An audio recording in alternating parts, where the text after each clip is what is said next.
Okay, good morning. This is the Board of Professional Engineers, Architects, and Surveyor and Landscape Architects bi-monthly meeting. Johnny or Courtney, can you play the video? Since this is a hybrid meeting, we'll have a video be.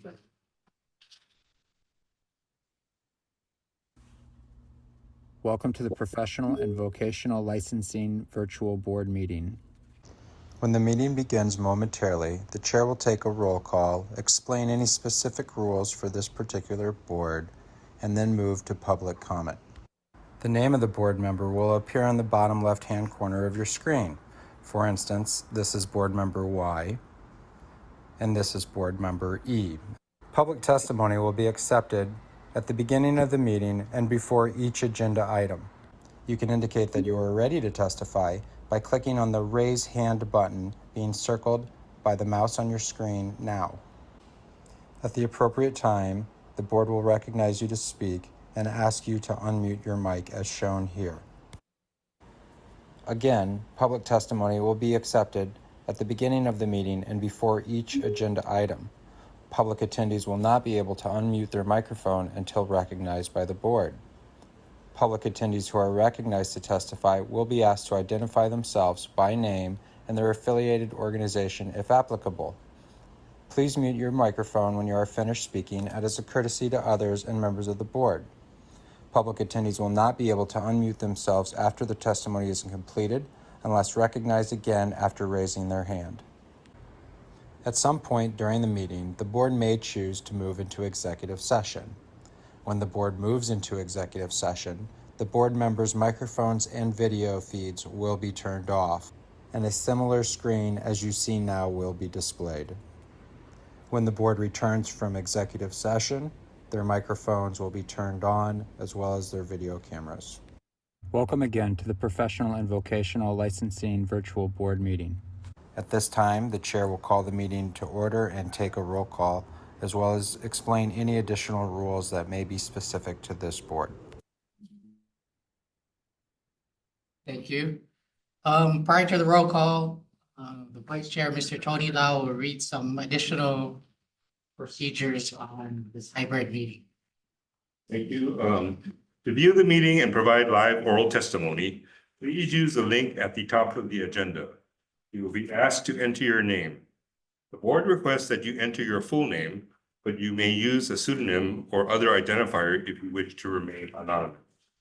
You will be asked for an email address. You may fill in the field with any entry in an email format. Your microphone will be automatically muted. When the chairperson asks for public testimony, you may click the Raise Hand button found on your Zoom screen to indicate that you wish to testify about that agenda item. Chairperson will individually enable each testifier to unmute their microphone. When recognized by the chairperson, please unmute your microphone before speaking and mute your microphone after you finish speaking. Upon request, your Zoom video or similar on-camera option will be enabled to allow you to be visible to the board members and other meeting participants while presenting oral testimony. Please turn off your camera after you conclude your testimony. It is the individual testifier's responsibility to ensure they have the video and internet capabilities to successfully stream or remotely testify. The board maintains the authority to remove and block individuals who willfully disrupt or compromise the conduct of the meeting. Phone access. If you cannot get internet access, you may get audio-only access by calling the phone number listed at the top of the agenda. Upon dialing the number, you'll be prompted to enter the meeting ID, which is also listed at the top of the agenda. After entering the meeting ID, you will be asked to either enter your panelist number or wait to be admitted into the meeting. You will not have a panelist number. Please wait until you are admitted into the meeting. When the chairperson asks for public testimony, you may indicate you want to testify by entering star and then 9 on your phone's keypad.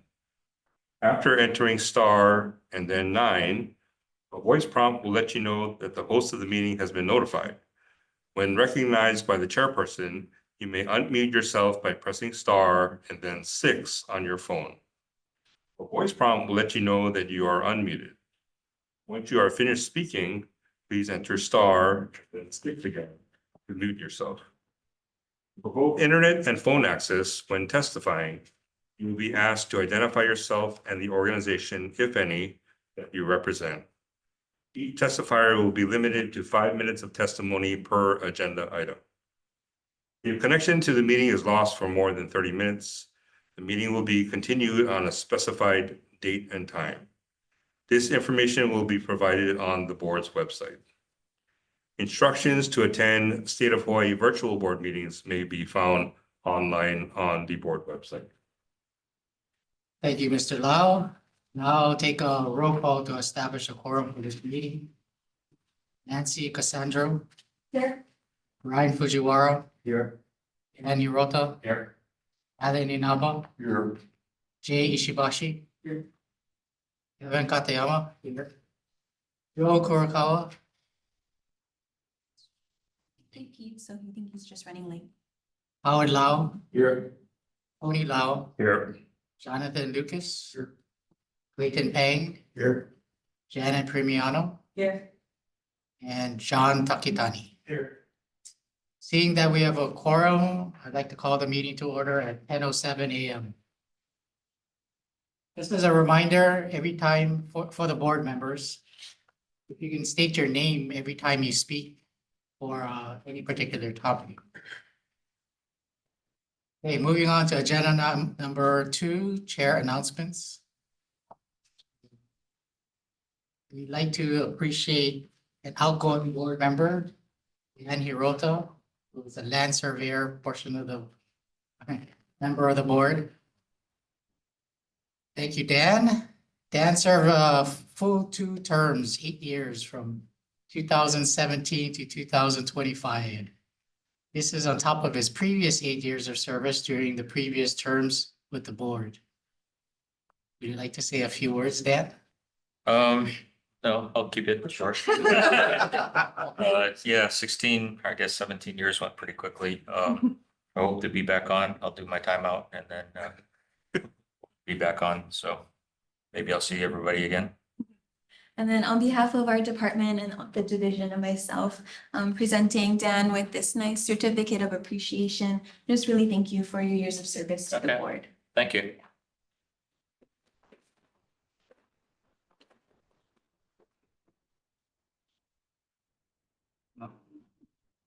Yeah. Look at mouse. Item number 3, approval of the open session and executive session minutes of the April 10th, 2025 meeting. Are there any discussions or corrections to the minutes? Or public comments? Johnny, do you have anybody wishing to provide public comments? Thank you, Chair. We do not have anyone requesting to provide testimony. Okay, thank you. Any discussion from the board? Is there a motion to approve the minutes? Move to approve the minutes. Joar approves. Any second? Howard, second. Allow second. Any nays, recusals, or abstentions? Seeing none, all those in favor say aye. Aye. Motion carries. So now I would like to make a motion to reorder the agenda to discuss the adjudicatory matters. Next on the agenda. I make the motion to accept the agenda. Allow second. Allow second. Any nays, recusals, or abstentions? All those in favor say aye. Aye. The board will now go into recess into its chapter 91 HRS adjudicatory session at 10 a.m. And I believe before we recess into adjudicatory. I need to recuse myself, please. Okay, thank you. So we're now in our chapter 91 adjudicatory session. If I could ask John, who's recusing himself, and then Malia, I'm sorry, if you could go back into the hallway and we'll call you back in. And Johnny, if we can take us into a separate room for adjudicatory matters, or Courtney, thank you.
Because the public did it. Oh. The board now reconvenes into its chapter 92 Hawaii Revised Statutes meeting. Session at 11:28 a.m. Thank you. For the benefit of the public in the adjudicatory session, after due consideration and the information that we received, the board accepted the licensee's request for extension of time to granted the licensee request for extension of time to file written exceptions in the three matters listed in the agenda. Under agenda item number 6, chapter 91, adjudicatory matters. Moving on to agenda item number 4, new business. In May 15th to the 17th, Dan Hirota, myself, and Howard Lau represented the board at the 2025 NCAS Central Western Zone Interim Meeting, Albuquerque, New Mexico. Johnny, is there any public testimony on this agenda item? Thank you, Chair. We do not have anyone requesting to provide testimony. Okay. I guess the three of us will provide a summary of our report. Holly, you want to go first? Oh, and just for everyone's FYI, Howard did provide a written report, so that was provided to you in the materials for today's meeting. Okay, thank you. I know we have lunch coming up, and so I'll keep it as brief as I can. I'll give you my Cliff Notes version. I'll just do the important takeaways that I received. NCWS did have a pretty good 2024-2025 year. The revenues exceeded the budget by 2.2 million, and after all expenses, they still had a net increase on up to 0.4 million. And a lot of it they attributed to the fact that there were catch-up years after the COVID years. And a lot of examinees that would have taken it during the COVID years, and they just delayed it to now. So that's a primary reason. And they mentioned that 79% of the revenue actually came from the exams, administering the exams. One thing that's new is that there's a NCWS foundation that they established, of which last year they distributed $380,000 to a number of universities. So we should mention to the university that if they apply, they could be one available.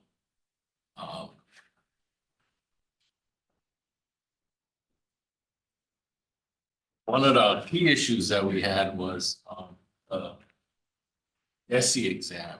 I think we brought it up in the past that there was a problem with the SC exam. There was so few people passing, only like 18%. I was very that was a big concern of NCF because the revenue is coming from exams, and a lot of the structures are deciding, hey, maybe we better wait until they got this exam fixed because they know what the problems were. They had a lot of complaints from all over the nation, just Hawaii, and a lot of problem stems from the fact that they didn't have enough time, and there were flaws where they're trying to research, and I guess there was a server there that they couldn't. There's a lot of buffering that they couldn't get the information from where they needed to get. Howard, just to interject for our non-engineer members, the SC exam is a structural exam for PE applicants. So because Hawaii is discipline specific, folks who are applying for a structural license in Hawaii have to pass the structural exam, and it's the longest one. It's about 16 hours, and the current administration is in 4 parts. Sorry, just to provide. Okay, so easiest fix, because they're just concerned that a lot of the money comes from the exams, and if the structural guys aren't going to be taking, they have to come up with a quick fix. And so the quick fix was really for this coming exam. October, extended by 60 minutes. And the justification was that, you know, all the other exams, they usually give you 6 minutes per exam problem, and they had only figured for 5 minutes. So it's easy enough to give an additional minute for each problem, which total up to, there are 60 problems in just one section. And so that I'm on it to 1 hour, so grant everybody 1 more hour. However, Washington State made the motion, and California seconded, everybody else. I think the vote came out unanimous to approve this motion for the annual. And that's to, well, they wanted to eliminate the 1 year waiver to make changes. And what they really wanted to do was reduce the number of problems 60 to 48 and still give them 1 extra hour. So now that would pretty much encourage guys to take the exam. I think that's just the important things that I got. Oh, and New Mexico food is not best.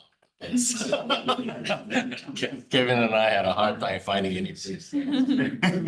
Look for Japanese food in New Mexico. Yeah, we were desperate and we tried Japanese and Japanese.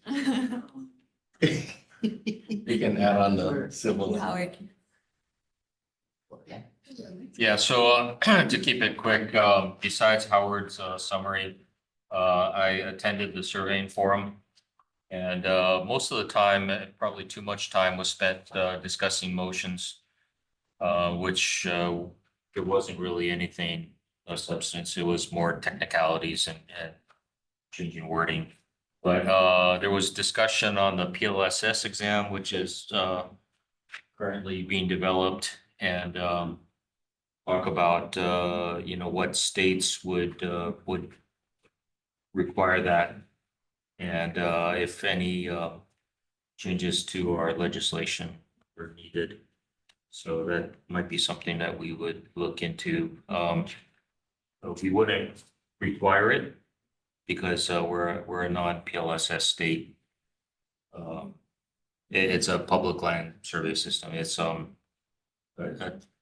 how land is divided. It's mostly mainland. So it's a handful of states on the mainland. And then also Gary Thompson, ex Emeritus member from North Carolina, did a presentation on geospatial exams, and that there was currently support from 11 states, mostly southern states, and Guam are supporting it right now. And there was discussion on you know, what states would be in favor of it, and it was a mixed bag of people's opinions on that. I think in general there wasn't heavy support of it, but people in certain states saw the need for it, and so it might be something that we could look into. He was saying mostly, you know, it's for these photogrammetry, you know, aerial LiDAR type people, or GIS people, but Is there a reason why there was like a cluster in the southern states? Is it just because of well, I Garrett's mean, student with? North Carolina. Okay. I think he targeted, you know, southeastern zone. Okay. To start out with, and the Guam is because Paul is on the board. So he's part of that committee. And Paul was in favor of it, but I don't know. Yeah, I don't know why. I think it was just because he was on the committee. Got it. And then the final thing was there was discussion about AI and the draft position that they have, which I have it here if anybody's really interested. They was that in your report? I was gonna, The draft AI. yeah, I was gonna attach it. If you can send it to me, I can shoot it out to Yeah, everybody. you can just have this. Yeah, and there was talk about it, and it was kind of interesting. They were saying that some people have been filling out applications on Oh, using things AI. with ChatGPT. Uh, Yeah. So that was about it. Anything on that new science thing? Yeah, the geospatial. Oh, that's not just. Yeah. Oh, that's not Yeah. that new science. Yeah. I have a question about the SC exam. So for states that do not license like this, is the SC exam optional or not required? I think it really varies state by state. So I think there's about maybe 8 states that are discipline specific for the structural license. But it really varies the scope that they allow for their structural. So I imagine it would probably be tied to the scope that's allowed, but I'm not sure. I can look into it and get back to you. So I went to the MBA for instance. No MBA allowed at our zone meeting. So one of the items was, one of the items was to change MBA designation to MBE, since MBA is a college license. MBA is, in our context, is not. So there was a proposal. Also, there was a proposal to add a MBA, MBE to the board of directors, a voting member. But that was shot down by vote, primarily because it has been brought up 3 times before in the recent history, and all the times they've voted it down. So it was voted down this time, But barely, barely. barely. There were 6-4, 6 against it, 2 abstentions. Oh, wow. Other than 2 abstentions. Yeah, Yeah, that majority. in our zone anyway, for ours. Perry Valdez of New Mexico was elected with new Western Zone Secretary. And the next Western Zone interim meeting was be held April 30th through May 2nd in Bend, Oregon. The annual meeting, of course, is in August in New Orleans. Okay, that's all I had for this. Oh, You know, there's handouts that we had, the AI statement is there. Thank you. so agenda item number 4B, discussion and approval of guidance regarding the evaluation of engineering experience for PE licensure and exam approval. Any public comments? Thank you, Chair. We do not have anyone requesting to provide testimony. Okay. So there's a handout for this one in your board packet. It looks like this. It has draft on it. So just as some context, just reminding the board and for those who weren't on the board at this meeting at October 10th, 2024 meeting. The board voted to accept the recommendations in the report from the permitted interaction group that was at the time investigating questions about engineering experience requirements for professional engineer or PE licensure. So again, the board voted to adopt those recommendations from the PIG at your meeting last year. And there was many recommendations, but among them, in section 3, the PIG recommendations, item D2, and if you would like a copy of the PIG report, again, I can send that out to you electronically. But there was a section on HAR revisions of lawful experience for code review, white paper / FAQs. So I'll just read what was in the PIG report for that section. So the PIG reported in PIG consultant discussions, clarification was requested regarding what qualifies as quote unquote lawful experience. The PIG understands that applicants want to ensure that they have qualifying experience before applying for licensure. Therefore, the PIG recommends the board consider issuing a white paper or FAQs clarifying the experience evaluation portion of the licensure process. So the document that was provided in your packet is a draft of possible guidance that the board can vote whether or not to adopt regarding evaluation of engineering experience for PE licensure and exam approval. And this could be provided with the instructions or as a standalone resource for applicants and their verifiers for experience, specifically for that portion of the requirement. It provides a list of partial work experiences that may be considered by the board as they evaluate an applicant's minimum competency to practice in and as it's noted on the guidance, there's no correct answers to the experience, right? Every applicant's experience is quite varied, and how they write up that experience is also very varied. So it's encouraged the applicants to provide a detailed and thorough experience summary for the board applications review committee to review.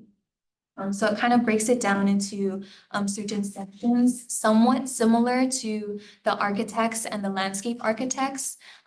Those professions have very specific competency standards that the national organizations use to evaluate experience, but these number 1 through 7 are taken from the NCES model rules appendix, which lists some suggested guidelines for evaluating experience. And then I also on page 2 kind of did like an FAQs based generally on what we see when evaluating experience, like common mistakes, common questions. And then the last page provides the definition in your HRS 464-1 on what is a professional engineer. And that's the general scope for licensees.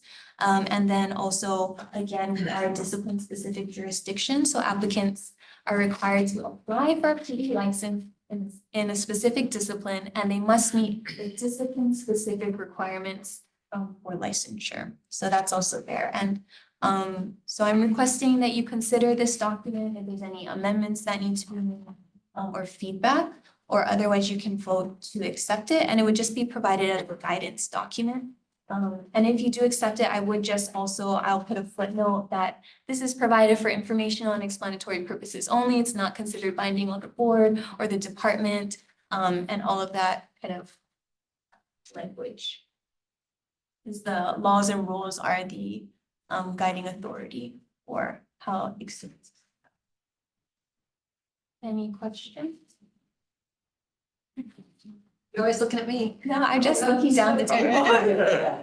So is the HAR definitions and then this is the suggested draft? Yes. To change it, so that would then go to HAR and then. Oh, sorry, no. So I just list the HRS and the HAR so that an applicant who looks at this knows where the beginning guidance came from. So these are the laws and rules that guide how experience is evaluated and what the board is looking for. They're looking for minimum competency to practice as a professional engineer. So that would be the HRS. Okay. Yeah, So the I'm not- HRS and the HAR stayed the same. Yes. I'm not proposing any changes to the current HRS and HAR. And this is just a document to provide guidance to applicants, specifically for the engineer applicants. There's a lot more questions on how the experience should be submitted, how they should write it up, how their verifiers can best assist in explaining to the board the activities and competencies that we're performing. If you do want to make changes to the HAR, you can always volunteer for the rules committee. This is correct. Just comment, this is a great tool, and thank you, Sheena, for taking it on. Hopefully it will resolve some of potential confusion that we get when we see applications as they come in. And again, this was a result of one of the recommendations of the big report that Sheena so fabulously drafted and finalized for us, and definitely miss that capability on the board moving forward. But unless anybody have any comments, I'd be willing to make a motion to approve. And the PIC did put in a lot of effort in coming up with these recommendations. So this was mentioned several times with the external stakeholders, just that they would like if there was a possibility to provide more resources to applicants. So that's where this is coming from. Brian, second. Any nays, recusals, or abstentions? Seeing none, all those in favor say aye. Okay, then item number 6. Discussion of PE application submittals where principles of practice of engineering exam cannot be verified by the state license board with which the applicant. Any, sorry. Johnny, any public comment, testimony? Thank you, Chair. We do not have anyone requesting to provide testimony. Thank you. Okay, so there's a one pager for this one. It's just citing the laws, the sections in your HAR where it requires PE applicants to verify passage of the PE exam in the same discipline that they're applying for. So like we discussed when Howard was sharing about the SC exam, and like I just discussed, we're discipline specific. So there's discipline specific requirements for PE professional engineer applicants. And I just wanted to bring this to the board's attention. So the citations are HAR 16-115-24 for licensure by endorsement and 16-115-27 for exam candidates. This is a very small percentage of engineer applicants, but every so often there are applicants. Usually they're older and they've taken the test like in the 70s or the 80s. And because different jurisdictions have different records retention policies, a lot of times when they go to those state boards to verify their PE exam, that board can verify that they passed the PE exam, but they no longer or never retain the record of which discipline they passed it in. So they can verify, for example, yes, this individual passed the PE exam, but we can't verify if it was a PE electrical exam. For example, if that individual was applying for electrical licensure. So in the past, these individuals have petitioned the board if there's any avenue for them to meet that exam requirement. And on a case-by-case basis, just for your information, the precedent of the board has been to request several things for them to meet the exam requirement. So first, they do have to provide verification they passed a PE exam. So there's no exceptions to the PE exam requirement. The second thing is they have to contact the board that they tested with and have that board send Hawaii a letter that verifies that the record with their discipline is no longer or was never maintained. So I received that on the board's behalf. And then the third is that their experience must be in the discipline that they're applying. And so with those things, the past precedent of the board has been to allow that to qualify them as meeting to satisfy the exam requirement that it be verified discipline specific. So because I've been just seeing this pop up, I would like the board to adopt a formal policy, and that way those applicants, so long as it's straightforward and it meets those requirements, it doesn't have to come before the board.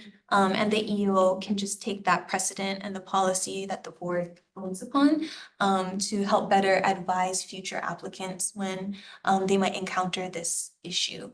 And we would also suggest adding one more thing, a self-attestation letter from the applicant where they're attesting that they did take the exam in the discipline. And usually they're very adamant. They're like, I'm a civil, I've only practiced civil. I don't want any other license, but we have required them to meet those other three things. So, I'm requesting you consider adopting that as a formal policy for PE applicants where the records for their PE exam discipline are no longer or were never maintained and cannot be verified by NCES or the state board. And NCES only started keeping track of exams, scores, and disciplines on behalf of state boards from around 2008. So the current ones are all good, but it's the older records where there's issues with records retention. Yes, any questions? I make a motion on what she just said. If there's no questions, the motion would be to, allow specifically, so you know what you're voting on, it would be to allow applicants to satisfy the PE examination requirement for PE discipline when the PE examination discipline as verified is not available or unknown by meeting those 4 requirements. 1, providing verification of passage of a PE exam. 2, providing a verification from the state board with which they tested that the records are no longer or were never available. 3, the experience must be in the discipline that they're applying for. And 4, they also have to submit a self-attestation letter that they did test in the discipline that they're applying for, is what you would be voting. That second thing, does it say that you need a letter from the state? Yes. Or does it? Yeah, letter. Written verification from the state board. Oh, I second. Brian? Any nays, recusals, or abstentions? Seeing none, all those in favor say aye. Aye.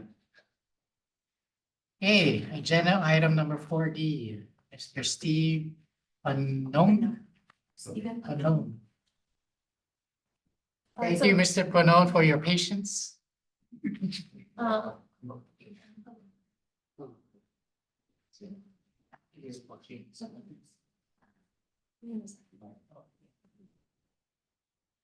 Annie, is there any public comment?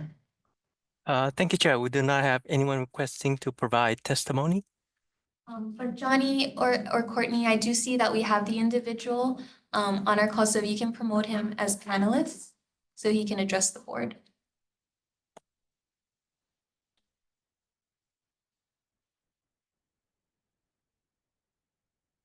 Okay, and Mr. Panon, are you there? If you can turn on your camera and unmute your microphone so we can see you.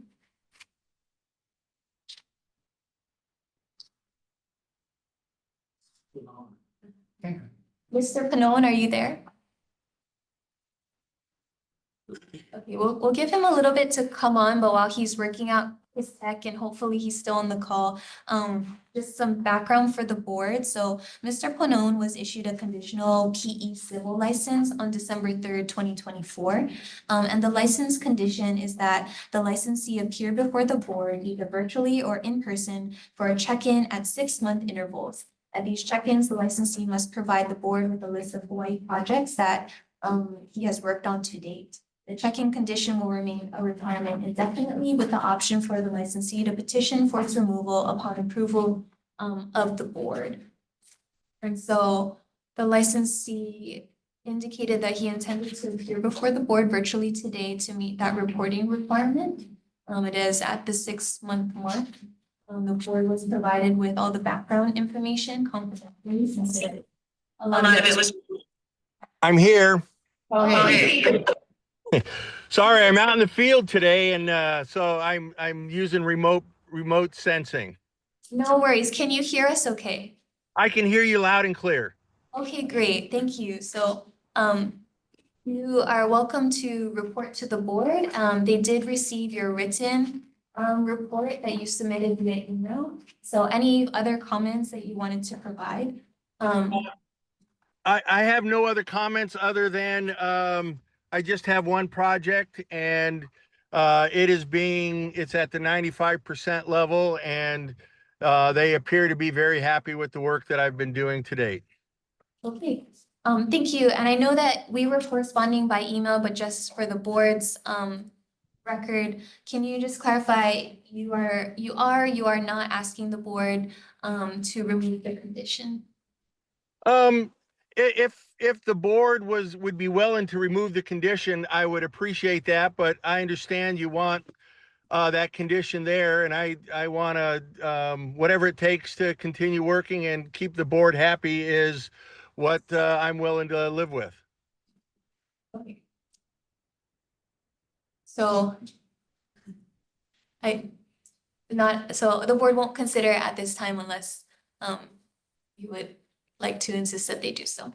I will when I check in December, I'll ask to have that removed at that time. Okay, great. Thank you for clarifying. Thank you. Any questions from the board members for Mr. Pono? No? So there's no questions. Thank you for making yourself available, for waiting patiently. And we look forward to seeing you in December. Well, that was it. My pleasure. My dog got a nice long walk while you guys are in private session, so he was very happy about it. Okay, great. Okay. All right, we'll see you in December. Hey, thank you. Take care. Follow.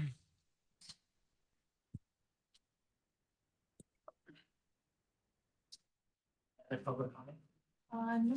So we move on. Agenda item number 5, applications. Ratification, please. Is there a motion to approve the ratification list? Howard, Wallace, moved. Second.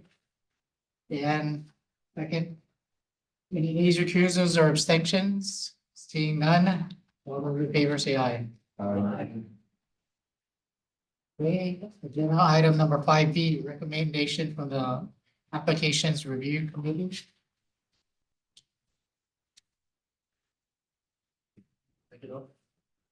Is there a motion to approve the recommendations from the Applications Review Committee? Powers approved. Any second? Second. Any second? Any nays, recusals, or abstentions? Seeing none, all those in favor say aye. Agenda item number 5C, engineers. What is engineering? Is there a motion to approve, or motion to move into executive session? So move, Tony. Second. Any recusals or abstentions? All those in favor say aye. Aye. Okay, we are now in executive session. We are moving into executive session at 11:59 in accordance with HRS 92-4, 92-5A1, and A4 to consider and evaluate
Ask for public testimony. Yes. Yeah. Or summarize first and then public. Okay, summarize. So, just to, in summary for the public, in executive session, the board consulted with the board's attorney regarding the confidential engineer applications for Thomas DeJong and David Hurd. Hey, Mr. Thomas Jung, is there any public testimony? Thank you, Chair. We do not have anyone requesting to provide testimony. Okay, is there a motion on this application? Move to accept. Our law. Move to accept, second. Lucas, second. Jonathan Lucas, second. Nays, recusals, or abstentions? All those in favor say aye. Aye. Okay, second item, David Hurd. Is there any public testimony on this? Thank you, Chair. We do not have anyone requesting to provide testimony. Okay, is there a motion for this application? To accept our law. Second. Janet Piano, second. Nays or recusals or abstentions? None, all those in favor say aye. Okay. Since we did agenda item number 6 previously, agenda item number 7. Ms. Cena Choi's last executive officer report. Okay, and I'll try and make it quick. So 7A, 2025 legislative session update. So just reporting to you that the legislative session concluded, thankfully for the ISLA board, pretty quietly, on May 2nd, 2025. So since your last board meeting in April, none of the bills that the board provided a position on advanced through the entire legislative process, so they are dead. However, next year is a carryover year, so all the bills that were introduced during this legislative session, they come back alive. So just for your FYI, for those 3 bills that the board did provide a position on, they will be up for reconsideration next year. And only one bill that you directed me to track, so you didn't provide a position, but I was tracking it through the process, and that's SB 66. It passed through both chambers, and is now enrolled to the governor. So unless the governor vetoes the bill by July 9th, 2025, it will become law on July 1st, 2026, which was the effective date of that bill. For those who really love to know more about the legislative session, I did provide this one sheet handout from the public access room. So these are the governor's deadlines once bills have gone through the legislature, his deadlines for taking action on it. Let's see. Remind us what was the SB 66? SB 66, there was a bunch in it, but we're just tracking. It was essentially on self-certification. So if you're interested in looking more into that bill, all the bill information is still available online. So you can just look at it, SB 66. And all the other bills that the board directed me to track, they are dead, but they will potentially be reconsidered next year. And I did want to report that there were 3 board members whose governor nominations were confirmed. So GM 565 for John Takatani, our public member from Maui. He was officially confirmed for his first term. You're stuck with us. GM 656 for Tony Lau, civil engineer reappointment for second term. GM 668, Alyssa Toyama, she's an architect member from Oahu. She's Bert's replacement, so she'll be joining the board in July when her first term becomes effective. And then for members of the public, a reminder, board members are nominated by the governor. They have to be confirmed by the Senate, and they may serve up to 2 consecutive 4-year terms. Okay, so that's 7A. 7B, notice of examination updates. Yes. So this kind of reiterates what Howard reported on the structural exam. NCS is required to notify state boards of upcoming exam changes. So there are several for the PE electro and computer, PE environmental, PE structural engineering depth sections. And then they just have reminders for the upcoming fall 2025 administration. Changes that they've already reported to the board. And the full memo is included in the board packets, and I will remind the board and the public one more time that PE licensure applicants must have PE exam in the same discipline for which they are applying, and we currently license PEs in 9 different disciplines: agricultural, chemical, civil, fire protection, electrical, environmental, industrial, mechanical, and/or structural. And that's it. Okay, agenda item number 8. The next meeting is August 14th, here at 10 a.m. We will adjourn this meeting at 12:07. Thank you.